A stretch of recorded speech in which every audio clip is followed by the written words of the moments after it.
Welcome back to the couch, everybody. Welcome into another NBA episode. Max and I are here right after watching OKC Denver Game 4. It was a game that David Adelman described in the postgame as a disgusting basketball game, but it was not boring by any means, Max. This was an absolute, one of the most intense games you're going to find. Nobody had any legs. Nobody could make a shot, and both defenses were excellent. We're going to talk about that game. We are going to talk about the Boston and New York series, and then we're going to give you our 5 biggest playoff risers at the end of this episode. So we got a jam-packed episode. Max, how are we feeling? Feeling pretty good. Shout out all the moms out here currently recording on Mother's Day. So shout out to all of our moms for everything, for all the great stuff they do. But yeah, man, this game pretty gross, but I mean, intense is the best word to describe that. I mean, no one had any legs, like you said. It was the highest level of like just grinded out basketball that you can get. I think they like both, it was like 92 to 87, so not a lot of scoring at all. And just two really good teams going at it. Two really good teams that are, they really know what the other one's trying to do, and they're trying to think outside the box. And it's just like a fascinating experiment in basketball, I think. Yeah, absolutely. Story of the game to me, it's both defenses in general, but I thought OKC did an amazing job with their guards disrupting the Murray-Jokic two-man game. Just straight up, Lou Dort, Cason Wallace, Alex Caruso staying attached to Jamal Murray, literally just denying the handoff on the two-man game and, taking away what everybody thinks is the most unstoppable action. And they did a great job stopping it. That maybe is the best game I've seen of a defense truly taking away the Murray-Jokic two-man action. I thought that was absurd. I honestly can't believe the level that Denver's defense is at right now. After that stretch in the regular season where they were like one of the, most disappointing defenses and everyone was really down on them, and I thought for good reason. They have gotten this defense to a level where it's like they look like a legit contender. They are hanging in there with OKC, who everybody thinks is the favorite out west. So an unbelievable defensive performance, but I thought this game came down to the role players on OKC's side. Alex Caruso, Aaron Wiggins, Cason Wallace coming in that stretch. Mark Daigneault has such a luxury with this roster to kind of fiddle with a bunch of lineups and a bunch of different guys. Lou Dort, amazing defender, could not make a shot tonight. And finally, Mark Daigneault, decides to bench him and goes with Caruso. Wiggins gets some run and Cason Wallace gets some run. And in those minutes that those guys were in, those are the guys who made the shots against the zone that ended up breaking that Denver zone. And then, OKC could go pick and roll once Denver abandoned the zone. So I thought those guys were huge. And, for Denver, it's a thin roster. We've talked about it. And it's a tough, rest situation playing at 3:30 after playing in an OT game the next day. I think, this game kind of speaks to the value of lineup versatility and depth. I don't know if it says anything about the series overall because there's going to be different rest situations going forward, but this game specifically, Max, I thought the depth and versatility of OKC's roster really showed through with Denver's role guys struggling a little bit more than OKC's. Absolutely. I mean, you said a lot there. Like, I think bringing it back a little bit, I mean, Jokic had 3 assists tonight. Yeah. And that was just because of OKC's defense. I mean, granted, a lot of the time, guys that he was passing to, their legs were just not there. The jump shooting was not going to be happening for them that night or tonight. But like you said, man, that lineup versatility, I think Denver cuts their lineups to like 8, I think. Yeah, it's about 8. And 8, and honestly, Pete Watson only plays 8 minutes, and Strawther only plays 4, almost 5. Exactly. So it's Russ playing 26, and then everyone else is playing 38 or more, or excuse me, 34 or more minutes. And honestly, I don't think they would put in Peyton Watson or Julian Strawther for as long as they did if Michael Porter Jr. wasn't as beat up as he is right now. Like he only played 34 minutes tonight. I mean, only played, that's a lot of minutes for a guy who's literally wearing a shoulder pad right now. But he's so, like, he literally can't lift his shoulder. He shot 14% tonight. And they just had to put in those other guys just to get him out of there for a little bit at periods. And it was just such a, you're right. I mean, OKC just had more legs today. Like Aaron Wiggins coming in, what he brought to the defensive end of the floor was insane, as well as the offensive end of the floor. And then Cason as well, man. Like Cason is someone that we always really liked for his versatility.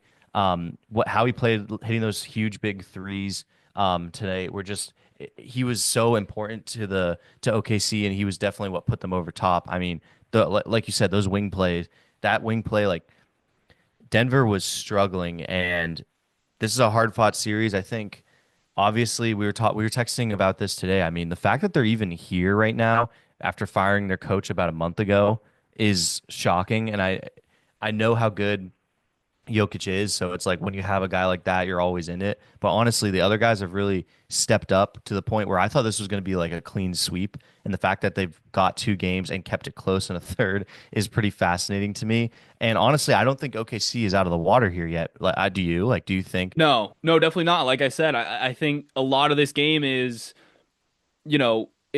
it's that rest situation, and it's the fact that OKC has all these young guys and they have all this depth that they can go to. And it's like for Denver, if your guys aren't making shots, if Russ is having an off night, you're kind of SOL. And you're gonna have to play him regardless. And for OKC, like Lou Dort is one of their most important players usually, but he only plays 19 minutes tonight because he doesn't have it going, and other guys step up in his absence. So I don't know if having no legs going forward is going to be an issue because they're going to get basically 2 full days of rest here. I'm with you. Like I almost feel like this is a coin flip series at this point. I think what we saw in Game 3 was Denver and showing that in a half court execution battle, they are still one of the best teams in the league and one of the hardest teams to beat in that scenario. And then tonight they get in it again, and they just can't make a shot. So I almost feel like going forward, OKC really needs to still like get out in transition and win with their defense and win by causing turnovers. And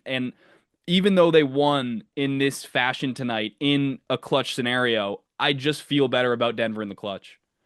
I totally agree. I mean, they've been there. They won a championship. They've seen everything you can see, and their number 2 guys are like the number 2 guys for OKC have really been struggling. I mean, I know J-Dub just hasn't been consistent at all. I mean, if you're looking at his breakdown, it's 10 points today, 32 the game before, 17 points, 16 points, 23 points. I mean, for your number 1 star on a guy, or excuse me, your number 2 star on a championship team, you need more consistency out of that guy, and he just hasn't been able to find his rhythm yet.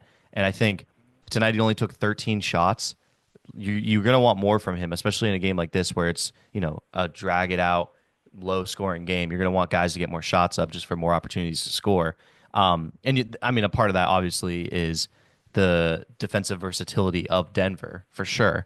And then you're looking at Chet, and this is just not the series for Chet. He had 8 points tonight. He had, excuse me, 13 rebounds, which is solid, but just offensively, he is not getting it going. He's shot I think like I don't know. He's made. There's only been 2 games this series where he's made threes, and he didn't make. He missed 3 tonight. He's had 8 points, 18 points, 15 points, 12 points, 11 points. So I think you're starting to see what we talked about with this OKC team, where they kind of still need to get their licks in. They kind of need to, go through some battles, which is what they're doing right now, in order for us to feel really comfortable picking them to go really far. And they're just still really young, and that this Denver Nuggets team obviously is very experienced. The core has been together for a while. They've won championships together, and I agree with you. Like I trust them more in the clutch, and not to mention Dagnall is a really really good coach, but their 2 losses, those were some head scratching last 2 minutes. I thought like Adelman really coached really well those last 2 minutes for Denver, and Dagnall had some question mark decisions. I know like the first game they lost, it was the fouling with Caruso, like Yeah. when they fouled, stuff like that. I mean, it's just, I don't know. I don't feel super comfortable about OKC right now. Yeah, I mean, I still think OKC is going to win this series, but it is so much Yeah. closer than I thought. I thought OKC was going to win in 6 games before. They still may win in 6 games, but it is a much like more hard fought and tougher series than I thought. Even the game that they blew them out by 40 or whatever, that was kind of a perfect storm where OKC gets out in transition because they force some turnovers, because the Nuggets miss a bunch of shots early on. And if you get in that kind of transition game with OKC, they can do that to you. And that's their superpower, right? But when it comes to half court execution and when you have a team that's so reliant on one creator with Shea and this team that doesn't have a ton of great shooters around him, the Nuggets are loading up on Shea's drives. They're forcing him to be a playmaker. They're playing a ton of zone that we saw today, and it's a struggle for OKC. A lot of these possessions in the half court, and I just don't know if we're going to see Denver have another really off night like this in terms of their shooting and in terms of their half court offense. Jokic, I mean, he hasn't gotten the shot making going, and No. it's a huge credit to OKC's defense. Hartenstein is a really good matchup for him, and then having Chet as a guy swarming on the backside and basically bringing two 7-footers to contest on these floaters and these post ups. It's an incredible defense, and it's a really tough matchup for Jokic. But you still need better than 7 for 22 and 2 for 8 from three. Some of the threes are wide open and just need to go down at some point. But yeah, Absolutely. I mean, He's tired. yeah, that's totally fair. It's going to be an absolute battle the rest of the way. I think OKC in 7. I mean, but I'm not going to be surprised at all if Denver wins this series. Yeah, if anything, I mean, if it goes to 7, you probably feel a little bit better about Denver just off of Maybe. the fact that they're just a little bit more clutch right now, I think. I Yeah, mean, I definitely feel better about them in the clutch. The thing is, can they get it to the clutch? And absolutely. like game 7 to me, yeah, it feels like, oh, that's going to be a clutch game all the way through just because it's a game 7. But I still think OKC, just the way they play, they can get up big in a hurry. They can go on these runs that other teams literally cannot do anything about and can't match. But yeah, and even in the The clutch, like I almost feel like the way they guarded today, maybe they kind of found something where it's just like, let's just deny Jamal Murray the ball and, you know, face guard him and then throw everything else at Jokic and then let the other guys shoot. Like maybe they found something there. I don't know. I don't know either, but I tell you what, they remind me a lot of this. The Thunder remind me a lot of the Celtics. Obviously, Thunder are more cohesive and things like that, but it's almost like in the point where they get out to these 20-point leads, and you're like, well, I mean, there's just no way this is going to stay. And that's what I mean. Today they were out. They were the first like quarter and a half. I mean, they were just out ahead, and then Denver caught up and everything. Now they're not as egregious as the Celtics, but Yeah, I mean the it's more first so with the quarter three was point. 17-8. So Yeah. if that's the big lead, I mean that was just No, no, but that then is an no. It insane, went no. All scoring right, quarter. that's a weird score to pick. That's not what I was talking about. It went in the second quarter. It went all the way up. They were up. It was like 32 to like 19 or something. Like Yeah. they were starting to pull away. There's moments where they're pulling away, and it's just like the Celtics. If they start hitting a bunch of threes, they can just go on these runs and put up 20-point lead on people, and then it's more so about consistency and keeping that lead and sitting on it, which they do better than the Celtics. Don't get me wrong, but it kind of reminds me a little bit like that with how they're just able to get out and score at will, and then sometimes it just kind of peters out for a second there. So for them, it's going to be about closing up, and I mean they won tonight, and we're talking down on them like they lost. They did win, and that's really impressive. I And they just won a clutch game. They won in the way that we're yeah, saying they can't. So they deserve a ton of credit. absolutely. It's just so fascinating with Denver. Like Denver should not be here. Denver should not be like keeping up with them, and it just shows how good this team was and maybe how underrated they were coming into it. And maybe I saw people saying like questioning why you would fire Mike Malone, and how like as if this game proved anything. And to me, it proves more so, and the series proves more so that firing Mike Malone was the right move, and that Adelman was ready, and that they clearly figured something out with this new coaching staff that they have right now on the fly. And maybe that's just Jokic having more of a voice in the offense and defense. Maybe I don't know, but I do think it was the right move. Clearly, I mean, I don't think a team coached by Mike Malone right now, the way that we saw Denver looking going into the series, I don't think they would have gotten 2 games on OKC. Yeah, I don't know if I totally agree with that, but I think Adelman's been awesome. And for me, the biggest thing is just the effort overall on defense. Like, engaged Michael Porter Jr., fully engaged Nikola Jokic. Jokic was like a disgraceful defender for a lot of the Yeah. regular season. And now he's, But fully that's locked in coaching. and he's been When you, he's been excellent on that end. I mean, when you lose the locker room, though, that's the first stuff to Right, go. yeah, that's fair. So that's coaching. That's coaching related. I mean, that's what that is. So I just think it seems like Malone lost the locker room there, and Adelman has it right now. So, yeah, I thought that was good. Let's go to the Celtics stuff. Like this is really what I want to talk about right now. The Celtics Knicks series. Celtics gets a win. They get a win last night, win by 22. And I mean, they played all the hits, really. It was getting big leads, and I just don't think there's any team more so that I watch up by like 22 and I just feel terrible and feel like they're going to blow it. And that's what I feel about the Celtics team is the third quarter comes around, they're up by like 21, and I'm not comfortable at all. And as soon as like, New York hits a couple threes and Celtics start doing what they do, which is just taking terrible jumpers, stopping fast breaks early to go take a contested shot, things like that. You're like, oh shit, they're about to blow this lead. And last night they were able to keep the foot on the gas there and able to not blow it. But like, how are you feeling about this team right now? Because I'm very low on them at the moment. Yeah, I'm definitely higher on them than you are. I thought honestly, um, game one, the 63s game, I was, everybody was so mad about the shot quality. I thought through three quarters, I thought they got pretty darn good shots. Now you can say like, well, if you're not making these threes, then you just shouldn't take them, even if you're open. And I think there's a philosophical discussion somewhere in there. I lean more towards every shot is its own shot, and if it's a good shot, it's a good shot. But whatever. That fourth quarter, they took really bad shots. They went mismatch hunting and they settled for jumpers and lost the lead. A lot of credit to the Knicks defense and a lot of credit to Brunson for again, coming through in the clutch there. And similar story in game two, but it wasn't the threes at all. I mean, they took I think 35 threes in game two. It was just more of not being able to get good shots late in that game.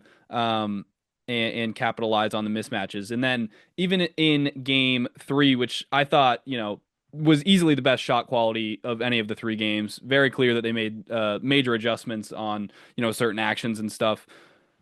Um, I'm still like, the thing that is concerning to me is that Tatum and Brown don't look comfortable attacking the mismatches for the Knicks. And that was kind of the whole thing about this series that made me so confident in the Celtics is that like Cat and Brunson shouldn't be able to guard our guys. And so far they have on switches. Now Tibbs is playing Cat in a drop a little bit more than I would expect. And Tatum last game absolutely torched it and really has torched the drop every time he's seen it. But I think there's a version of it maybe where, it's literally like we were talking about with OKC and Denver.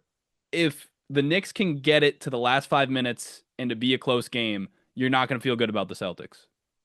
No, absolutely not. I mean, it seems weird, but it's like, who's taking this final shot? And against Brunson, I'm not picking anyone over Brunson. Maybe Donovan Mitchell. It's maybe those two. Maybe no. Maybe Jokic.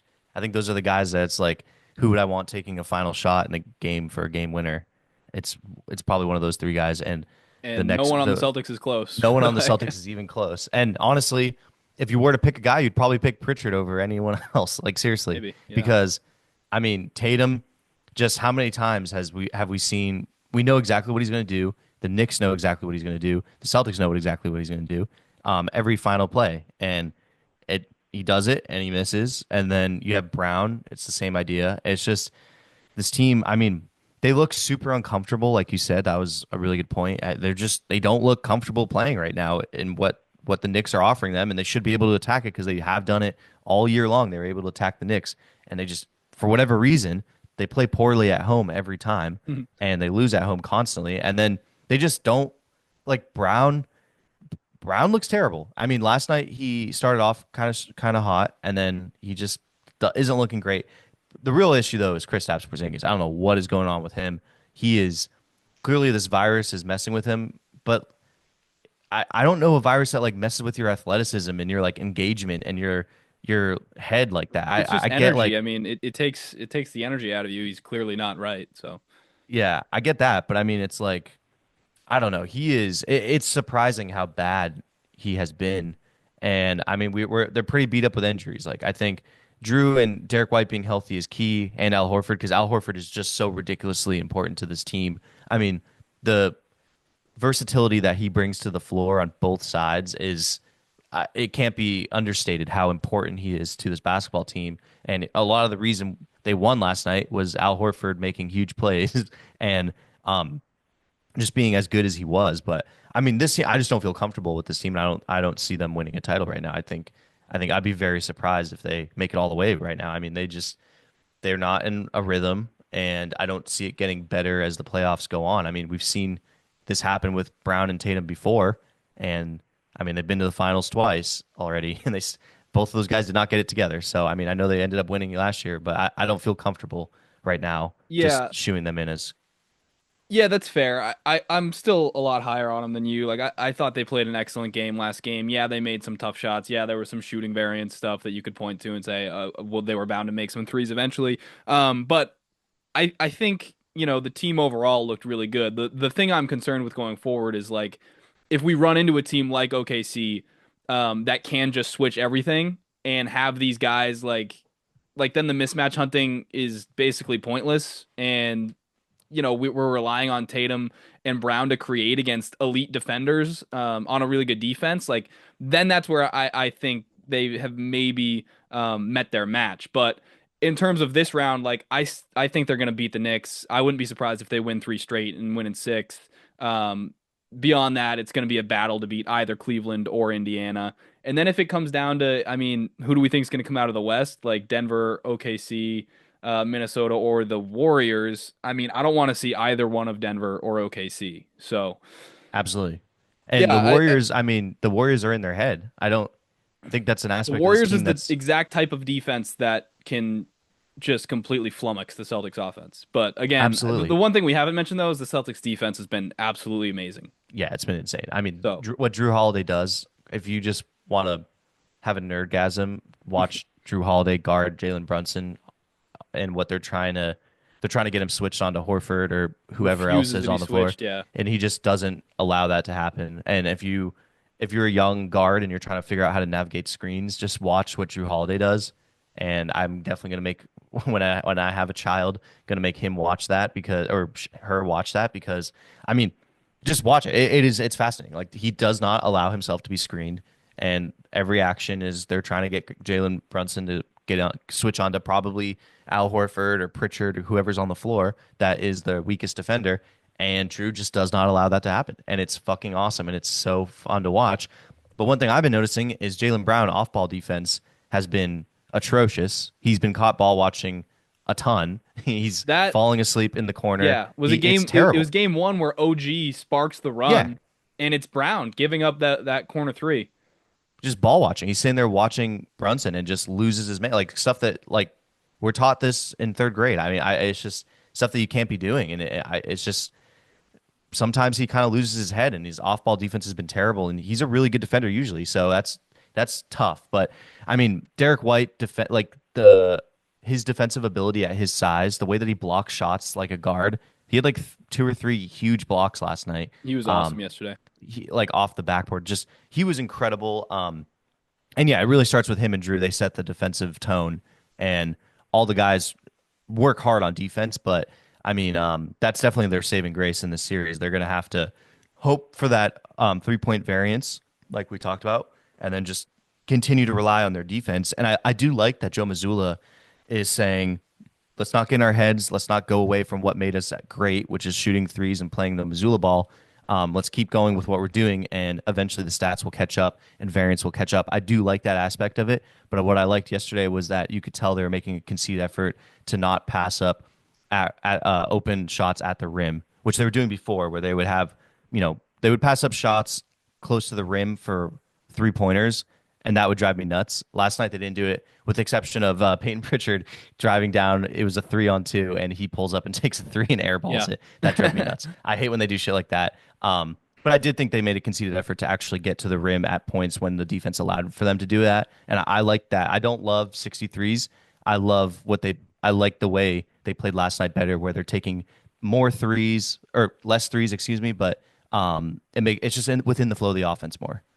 Yeah, absolutely. I mean, I think this team is clearly not playing its best basketball right now. I think, potentially if we see Porzingis get back to normal, which is a big if, with how he Yeah. looks right now, I think this team could still win the championship. I would still say they're probably second in my odds in my head to win it, behind OKC, but it is definitely disappointing for some of the Well, things we saw through the there's first two there's games. this there's this toughness streak that they seem to be lacking, where back in the day, it would be Smart, would get tangled up and get a few technicals and things like that. They just don't have that guy that Oh, does now you that, miss Marcus Smart. No, I don't miss Marcus Smart, but I miss having an enforcer on the team. Every single one of those teams has it, except for the Celtics. Like, I guess you could argue the Thunder. Well, the Thunder have Hartenstein. Like, Hartenstein will get in and get a technical and get rowdy and stuff like that. But I mean, the Celtics just don't really have that guy that can talk a lot of talks shit and like, when, for example, Brunson shoves Horford, and then they kind of talk at each other, but it's like, who's the guy that comes over and like shoves Brunson and kind of starts a fray, like stuff like that. Like they just have this softness to them that is very frustrating because it seems like they're easy to get into their heads, and then it starts to fall apart. And I think that's why they play badly at home, because I think the fans are really smart, and they start playing the hits, right. They start missing a couple threes, and OG gets a breakaway layup and things like that, and then the fans start getting start booing and start groaning, and then they start playing bad at home. And I really think that's a part of it, is like the fans can tell when these runs happen, and then the Celtics get in their head or something like that, because that's the only thing that really explains that. Like I don't understand why they can't play basketball at home and win games at home. They've always struggled with that. And I think it starts with like that toughness factor, and I worry about teams like Minnesota or what's it called, like Minnesota, Denver, all the other teams, because like Westbrook will talk shit and get in your face. Ant will do that. And then obviously Draymond does that for the Warriors. And it's like the Celtics don't have one of those guys. And it seems like they need someone to just kind of like fucking ignite the passion in them and fire them up, because sometimes they just come out flat. And it's so frustrating. I mean, it drives me nuts. Yeah, fair enough. I think that might be more of a we watch this team so much that we just want Yeah. more out of our guys. But yeah, I totally get what you're saying. Like, Um, I understand your number one. Like, I understand Tatum not being, I'm not calling him not an alpha male, but he's not that type of guy, and that's fine. I don't think you need to have your number one guy be that, but it's just we're missing someone on the team that does that shit, where there's a hard foul and they get up and they shove the guy and tell him not to do. It's like they don't have that, and it's someone that you need someone to like yell at them in the locker room, be like, stop playing like a bunch of fucking wimps. And I think it's obviously just because we watch them constantly, and that's why I'm feeling that way. But I just get afraid because I think like Draymond in the finals, however many years ago, mentally broke Brown, and yeah, I mean I'm that worried that's like you that's did. the young Celtics. Still feel like they've come a long way from that point, but I mean, Jalen still can't really dribble with his left hand. So how much farther have we come, really? Jalen had some really bad Tatum's turnovers. regressed too. Well, Tatum just can't score, which is really, really Yeah. frustrating because he's really good at everything else. He's awesome on defense. He, wasn't amazing as a playmaker through the first two games, but last night was, I thought, making decision Yeah. after decision correctly, but yet can't punish a mismatch, struggling to finish at the rim, keeps settling for jumpers when Cat gets switched onto him. It's like, dude, that guy should not be able to stay in front of you. Why are you trying to shoot it over him? But yeah, I don't know. I think Okay. that is part of the deal with Tatum. That's why he's the fifth best player in the league and not the best player in the league. You know what I mean? And that's why we have this Absolutely. roster of all these other guys, that we're not so reliant on one guy, that, we just need to get the ball into the paint and kick it out and get it moving and play driving kick. We don't have to have this awesome isolation scorer. Definitely wish that we had that. Wish Tatum could go toe to toe with guys like Brunson and we could feel comfortable and confident about it. But yeah, I just don't think that's his game, and I think that's okay because of how the team's built. Yeah, definitely. I mean, it's just I'm more scared because of I'm thinking ahead, and it's this obviously with new ownership and our finances. There's going to be a move that happens this summer. Um, like you're probably not seeing Sam Hauser come back because his contract bumps up to 10 million from it's at 2 million right now, bumps up to 10 this next year. You're probably going to see one of either Drew or Chris Stapps or even potentially Brown or Derek White get moved to make finances work in this for this team. And when you have a new owner, you're very always scared of new owner syndrome. You saw it, Dallas trading Luca, the Suns owner Ishbia trading for KD, Joe Tsai with the Nets trading for KD, like Daryl Morey. Just there's like a bunch of different, or not, he was an owner, but you know what I'm saying. Like there's just a bunch of times when new owners come in and they make a big fiery, flashy move, and it causes a bunch of disruption. And we talk about on this podcast a lot how important championship windows are, and our window for this year is very thin because the West is only going to get deeper and deeper, Well, and the path scarier. overall is just insane. Like, first of Yeah, all, we didn't exactly. give enough credit to this Knicks team. Like, this is a good basketball team. Absolutely. I still think it's, not a great matchup for the Knicks, but it's a lot better of a matchup than we gave it credit for. And then Indiana's playing at this crazy high level where they might beat this 60 plus win Cleveland team, and I don't Yeah. think we would be that shocked about it. And then Cleveland is unbelievable when they have all their guys. So it's Yeah. just last year was definitely a little bit of we had an easy path, and this year is going to be so much harder if they want to win a championship. Well, if you think about it too, like, what if Atlanta takes a step, or Giannis goes somewhere in the East that makes the whatever team he gets to more important, or someone comes over from the West to the East? Like, the East can get way more difficult. And with the teams that are already in there, it's just going to be difficult. Is going to get more and more difficult. I And mean, then, what if Wemby hits his ceiling and just well, goes Bill that's Russell yeah, and that's exactly what I was just going to say. Is wins like eight also straight? That's exactly what I was going to say. Like, Wemby is always going to be in the West for the next few years, and that team is going to be very scary too. So this is their window. Not to mention OKC. Like, OKC could add Giannis. Like, they could lose in this round, and literally they have. I'm like, you're laughing, but it's like, what if I traded J Dub and Chet and picks for Giannis? Like, that's a trade that could happen. Like, there's a lot of teams that can get a lot better, and this is our window to win championships. And it's gonna get weird this summer, especially if you lose in round two to this Knicks team that you thought you were a lot better than and were better than in the regular season. That's Yeah, when it starts to 100%. get I dark. still think they're going to beat the Knicks. I still think you're a little I'm bit Yeah. too down on them. I think, blowing the two I've 20 watched this point team my leads. entire life, and it's my father. I'm Yeah. speaking through my father right now. That's what's happening. Yeah. All right, let's take a quick break and then we'll give you our top 5 risers. All right, we're back and we're going to give you our top 5 risers from this year's NBA playoffs. I made a TikTok on this about a week ago, and it was just after the first round ended, and now we're 4 games into the second round basically, and my list is almost completely different. So, definitely a lot of good players to talk about. I do wonder if we have mainly the same guys because I think over the last week or so, there's been some guys that have emerged that have just made it really easy for me to, put them on my list and kick some other guys off. Why don't you go first? Yeah, caveat, we did not pick anyone that was over 90 overall on NBA 2K. That was our goal, our rule. So all these guys are 90 excuse me, under 90 overall on NBA 2K.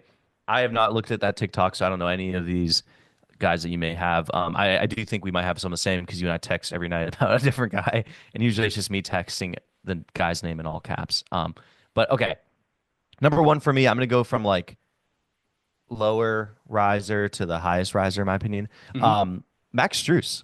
Max Strus has been incredible for this Cleveland Cavaliers team to the point where they lose DeAndre Hunter, and you're thinking like, I mean, he played the other night, but they DeAndre Hunter goes out, and you're kind of worried. And no problem, man. Max Strus is in there to score and play just meaningful basketball. Like, I think for him, he's just one of those sneaky athletic guys, and you say that because he's a white guy, obviously, but also he is genuinely sneaky athletic, and I just think he has such big shot ability. I always am very surprised at. I've been watching these Cavs games, and I really think like obviously Donovan Mitchell is not eligible for this list, but he is just on a whole other level. But Max Strus right now, he's averaging 13 points per game. He's shooting 42% from three on 7 attempts a game, or just about 8 attempts a game. And he's really like making his presence felt by hitting, some of the bigger shots in the game. He's a very solid facilitator. He's averaging 4 assists per game, 5 rebounds. And he does it on a half a turnover a game. I mean, he's someone that is obviously he's going to be left alone a little bit by defenses, but I think defenses now are saying like they actually have to guard Max Strus because he's hitting shots, and he has the ability to get to the rim off of lazy closeouts, or hit attack defenders by hitting threes off of lazy closeouts. But he also knows how to work within the offense that the Cavs are running and facilitate really well. And I just feel really confident in him as a player, like hitting a very important shot. I think if there is 3 seconds left on the shot clock and DeAndre Hunter gets in the corner and there's like it's under 2 minutes in the game, I literally think I would be shocked if he touches the net with the basketball. And Max Strus, I'm like, that's going in. Yeah, you'd be And shocked if he he just, missed. yeah. And I just think he is someone that has been in a ton of big games. He's already been into a finals. And I feel really comfortable with him and confident in him. And he's been a huge riser for me. I think he's like clearly one of the more important players on this team, on this Cleveland Cavaliers team. Yeah, absolutely. This is what I was saying. I have him too, and I think it's pretty obvious over these last 2 games how important he is. And I think you nailed it, overall. But what I would really highlight is he's a guy that you can really run action through. He's not just Yeah. a shooter. Like he can not only attack closeouts, but also run an offense. If Donovan's off the ball, if it's a transition situation, like he is great at getting into the paint and finding the open guy and making decisions with the ball in his hands. So I won't say any more about Max Strus. You covered it all really well. I will Well, go real quick, to yeah, yeah. how many times has he like kind of pump faked in the corner on transition and then gone and don't like two-handed it Yeah. at the Yeah. rim, and it's Talk like about sneaky whoa. athletic. Yeah, it's like whoa, and it's like the defender too is like there's no way he's gonna actually like yam this right now. So he's been he's been sticking out. Shout out Max Strus. Great name Yeah. too. Yeah. Okay. My guy is Nas Reed, and it's not a huge statistical bump for Nas Reed in terms of raw scoring, but it is an efficiency bump. He has gone from 55.6% effective field goal percentage to 68.2, which is absurd. He's shooting 50% from three, two and a half, excuse me, 5 attempts a game. He's making two and a half threes a game. So his shot is just absolutely butter right now, and they have needed it so much because this Timberwolves team is very, ant reliant as they should be, but they desperately need shooting, and when they go small with Nas at the five, that's their best offensive lineup with Dante in there as well. And Nas has stepped up. He's, been great in transition. He's been great hitting the trail threes, and he's been great hitting the threes on swings and on pops, and just punishing defenses with his shooting and with his scoring. And I think it again speaks to like the lineup versatility thing that we talk about. Like Rudy's a really important player for them, but when that offense is struggling and you need to go small and you need to, combat the other team's offensive run, Nas is the guy for them. And he's also done a really good job on defense. Like he had some possessions in the Lakers series where they're hunting him with Luka, and for a while, like Chris Finch is asking him to play drop, or maybe they were like trying not to switch him at all. But then they ended up just going like, you know what, Nas, you're gonna have to step up, you're gonna have to switch, and you're gonna have to make a play. And he did, and he literally like got multiple stops on Luka in huge moments in that series. And he's been incredible on offense. I think everybody loves Nas Reed. I don't know if you could even say enough about him to to like say anything new about him because he's just that beloved. But he's been great. He's incredible. I think a lot of the reason that this team was so willing to part ways with Cat is like it was pretty evident that Nas Reed was the guy that needs to be playing more, and I still think he still Gobert obviously makes it hard for you to play. It's hard to play a Nas Reed, Rudy Gobert double big lineup there. He still makes it doable because he's that good. But it's just not Nas Reed is incredible, and like I said, there's not much more you can say. The guy hits very open shots all the time, and he hits like semi-open shots a lot of the time. And And then he's not like to can mention, attack closeouts at 6'9" yeah, and handle. Like yeah, he's a unique he's a weird player ball handler for his size and position.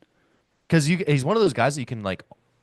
It almost seems like he either grew up as a point guard and grew late, Yeah. or he learned how to dribble late, but learned how to dribble from like point guard, like was trained like a point guard as a 7-footer, if that makes sense. Like he just looks weird when he does it, but he's so good and defensively too. He's just so versatile. I think because he's so big and he's sort of not heavier set, but he's like not lanky per se, like not as skinny as those lanky guys. You don't think he's gonna move as fast or as fluidly as he does, and he just does. He's just a very fluid mover.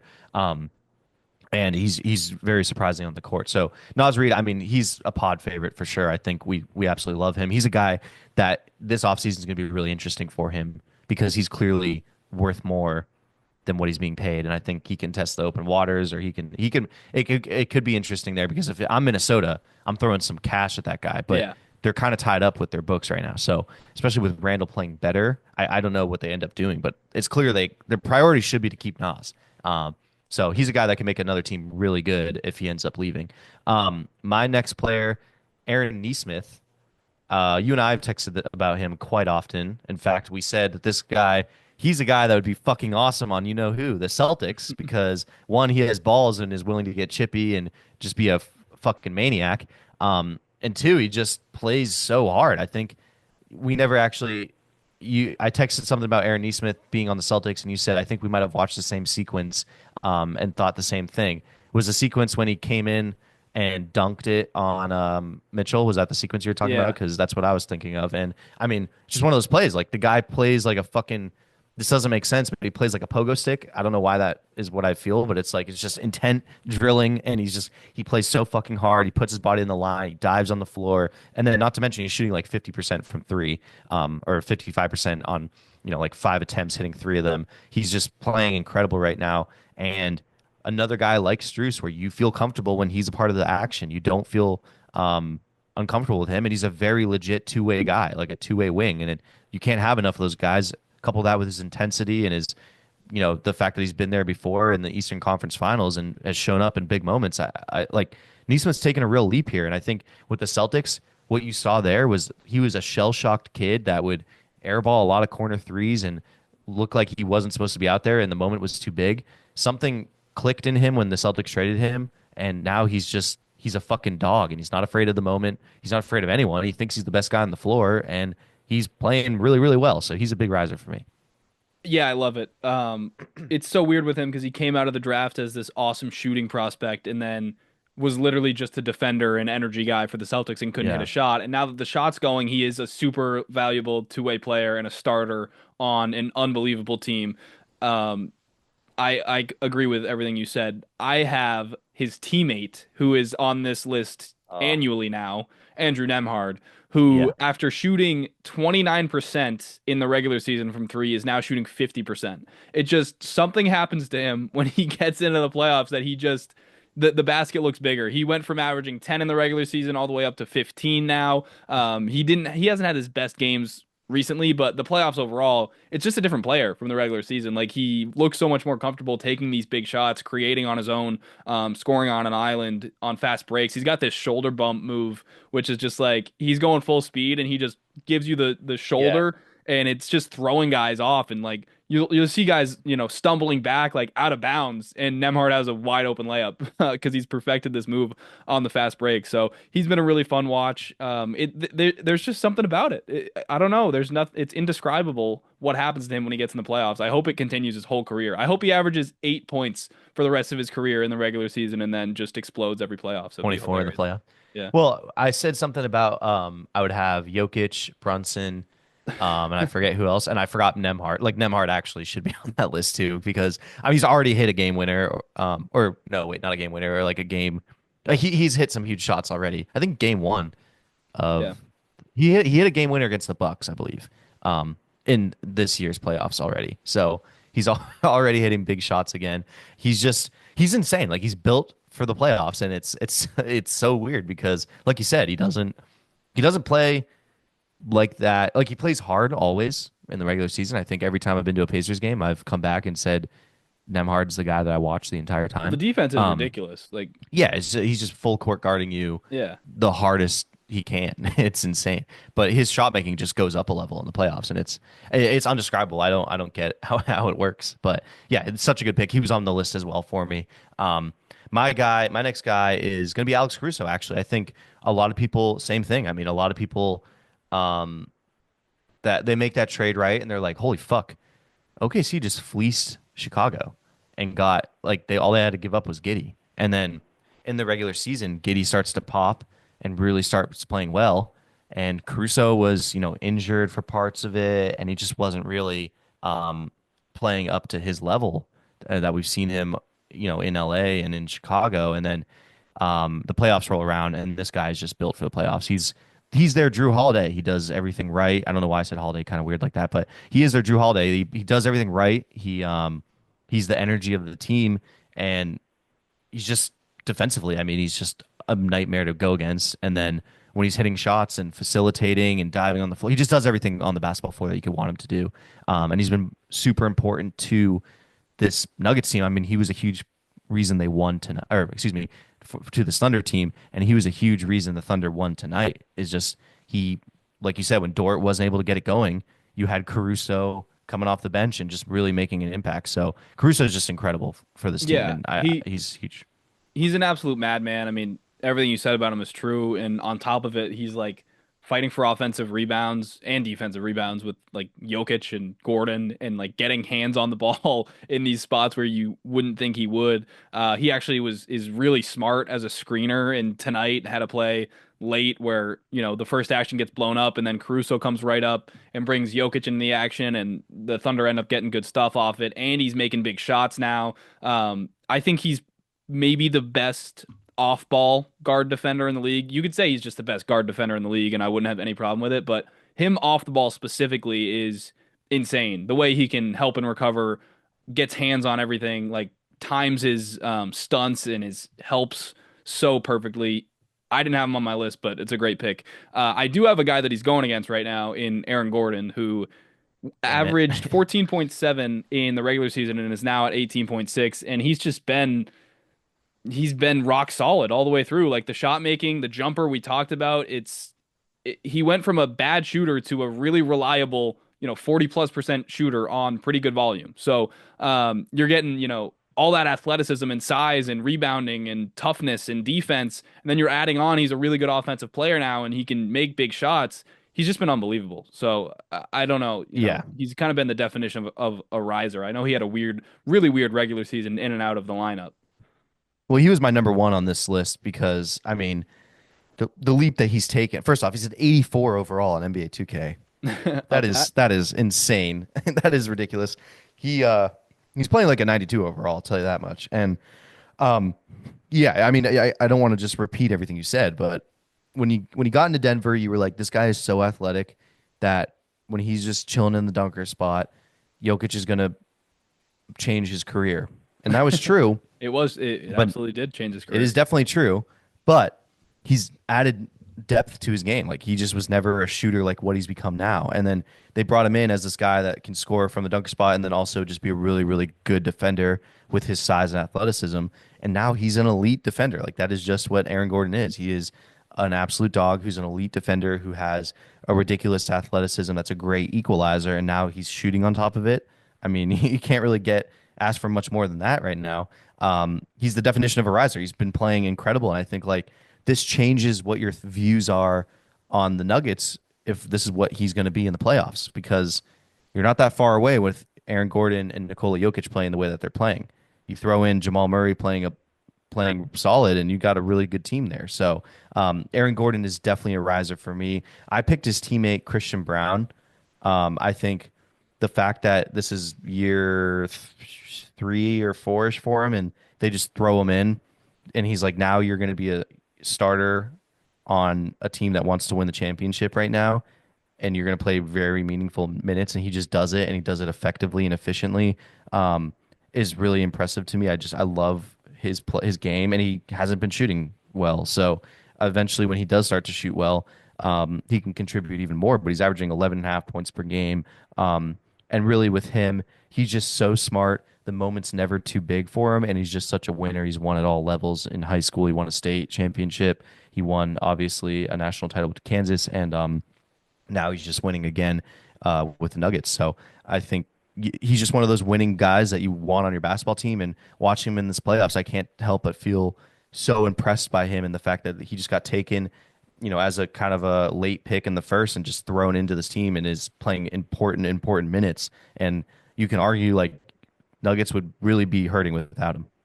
Yeah, he's been great. I wouldn't have him on this list just because the shooting hasn't been great. He averaged more points during the regular season. Not that raw scoring is ever everything, but the defense for him in the last game, game three, I thought down the stretch against Shea, I thought was one of the biggest reasons the Nuggets won that game, especially in the overtime. Christian Brown was amazing at contesting and making SGA think twice about his shot, pass out of shots, cutting off his drives over and over again. Like he was really good in that game. And like you said, he's not scared of the moment, which is so good to see from a young player.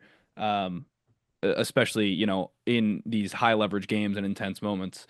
My last guy is going to actually be Julius Randle, who I think is a nice little story for us, Max, Yes. because it's a guy that we, have given a lot of flack to over the years and is honestly just straight up proving us wrong. He was averaging 18 points during the season, up to 22 now. 4.7 assists during the season and up to 6.4 now. I think his passing and playmaking has been so important for this Minnesota team.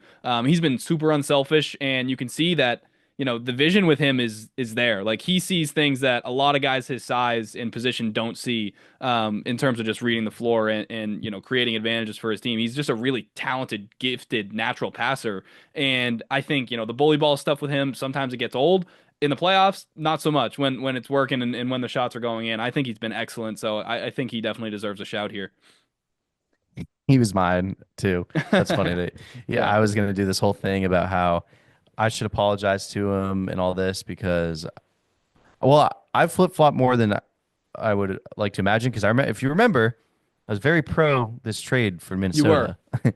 um, and I don't think I was right because I mean the way the regular season went was kind of iffy, but I think um you were right. I think these playoffs have proved that that was a good trade for Minnesota. I think it was a actually classic win-win.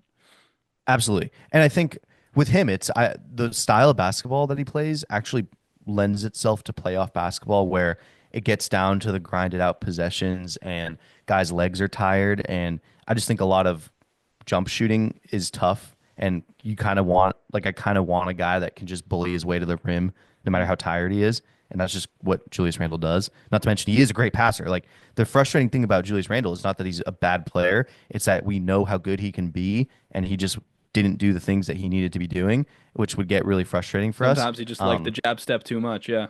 Exactly. And now that he's like, because we would see flashes in New Orleans, which he was with Chris Finch back then. So it makes sense that he's back to where he's at because clearly Chris Finch has this ability to get to him. And like I said, like he thinks he's the best player on the floor, which is great, especially in the playoffs when there's like weird mind games that come into play and you need your guys to be like, I am the best player on the floor. Next shot, doesn't matter what happened last shot, stuff like that. And that's what his bread and butter is he's a guy who's not going to focus on the last shot. He's always going to think he's the best player on the floor. And when you're on a Minnesota team that desperately needs scoring wherever you can get it, Julius Randle is a perfect addition to that team. So shout out to him because he has definitely been a riser in this playoffs. And I don't mean to say anything mean, but I don't know if he would be that effective on literally any other team except for the Timberwolves. So there's that. But yeah, he shout out to him because seriously, he is taking a big step for sure. Yeah, and I think there's something to be said in terms of the Cat trade specifically, where you could argue Randall's play style might even fit a little better than Cat's with this team when you talk about how much, creation was Ant was relied on for last year, and now, Randall is there to take away a lot of that creation issues. Now, obviously, it's a big jump shooting trade off, and that's really the Yeah. whole issue with Minnesota. But yeah, like I said, I think it's a proving to be a win-win trade, and Randall has proven a lot of us wrong. But that's it for me. That was all five. You did five, right? Yeah. Yep. That was it for us. Yeah. Thank you guys for listening. I think tomorrow Jordan and I are going to do just a little live reaction, maybe on YouTube, or we'll definitely record it too and post it on Spotify and stuff of just the NBA draft lottery. We're very excited. I think having had Ben on and talking about the draft and learning a little bit about it, I'm even more excited. Um, Really, it's who's going to get Cooper Flag is very exciting to me, but I think the way that it pans out could be really interesting. I know, I forget the teams off the top of my head, but like Philly could literally get the pick, and that would be shocking. So there's just a lot of like cool stuff that we can cover. It won't be a long; it'll be like a little couple minute It'll long. basically be a Cooper Flag discussion Yes, Cooper Flag discussion, and then kind of just feeling out how and who everyone got else, screwed. Yeah, like if yeah, Charlotte stuff ends like up at that. 10 or or like the Yeah, Wizards have 8. yeah, the Wizards at 15, and it's like, God damn it. So That yeah, it's just gonna be stinks. something quick. And then we're gonna go back to our Sunday schedule. So we'll be recording every Sunday from now on. And then just for the rest of the playoffs for sure. So thank you all for listening. If you're watching on YouTube, please like and subscribe and leave a comment. It helps us out so much. If you're on Spotify, Apple Music, Amazon, wherever you get this podcast, please leave a 5-star review. Share with your friends. It helps us out tremendously. Happy Mother's Day to all the mothers out there. And we love you all. Thanks for listening and peace.